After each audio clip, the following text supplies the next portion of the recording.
नमस्कार मित्रांनो, आज आपण केळवे तालुका पालघर येथील एक विशेष सफर पार पाडणार आहोत. केळव्याचं पान जगप्रसिद्ध आहे. उत्तर भारतात तर याला खूप मोठी मागणी आहे.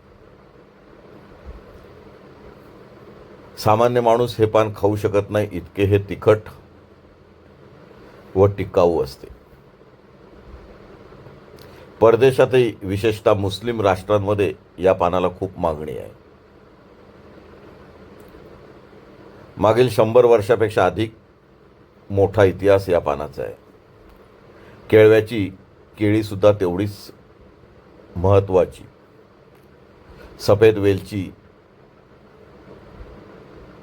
आंबट वेलची,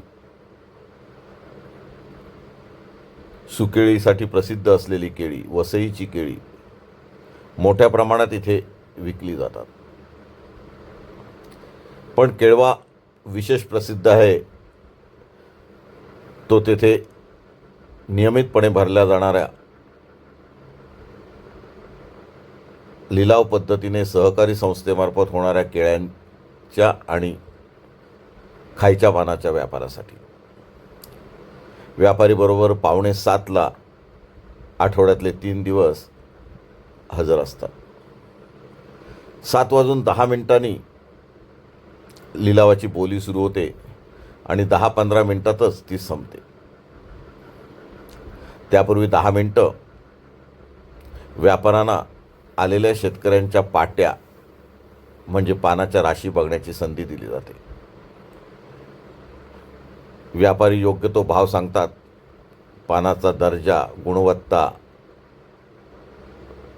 व अन्य काही महत्त्वाच्या गोष्टी तपासल्या जातात. चिठ्ठ्या टाकल्या जातात.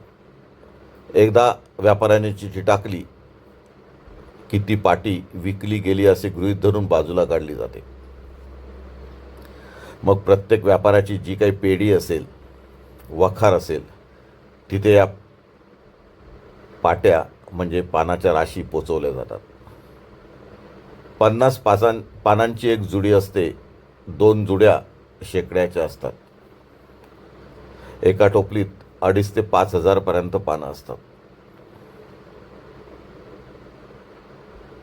शेतकरी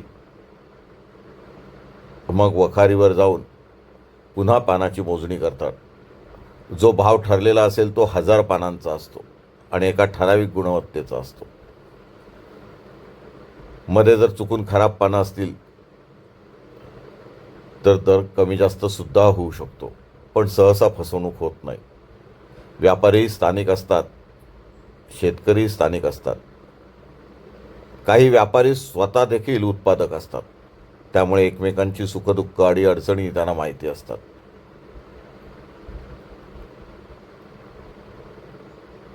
वखारीमध्ये पानांची पुन्हा मोजणी झाली, गुणवत्ता तपासली गेली की शेतकऱ्यांचे पैसे रोखीत दिले जातात.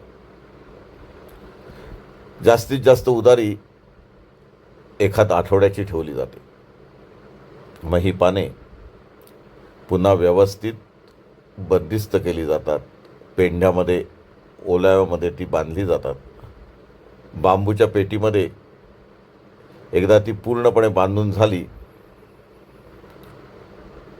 की सर्व व्यापाऱ्यांचा माल एका ठराविक ठिकाणी येतो आणि रातोरात खाजगी गाडीने, टेम्पोनी तो खराब होण्यापूर्वी कुठेही न थांबता उत्तर प्रदेशमध्ये अगदी पार दिल्लीपर्यंत तो पोचवला जातो. तिकडचे व्यापारी वेगळे असतात. शेतकऱ्यांचा रास्त भाव मिळतो. व्यापाऱ्यांना मधले कमिशनही मिळते. अर्थात त्यात त्यांची खूप मेहनत असते. धोका पत्करायची तयारी असते. समोरचा व्यापारी सहसा बुडवत नाही, कारण त्यालाही इतक्या चांगल्या गुणवत्तेचे पान पाहिजे असते. अगदी 500 रुपये हजारीपासून 1500 रुपये हजारीपर्यंत किंवा खूप चांगला बाजारभाव असेल तर 3000 रुपये हजारीपर्यंत सुद्धा भाव मिळतो. अर्थात यातही खूप मोठी कला बाजारपेठेचा अंदाज दडलेला आहे. केळव्याला मिरची सुद्धा मोठ्या प्रमाणात पिकवली जाते. ही विशेष तिखट मिरची मसाल्यासाठी वापरली जाते. इथे नवीन नवीन पद्धतीने प्रयोग करून नवीन लागवड केली जाते.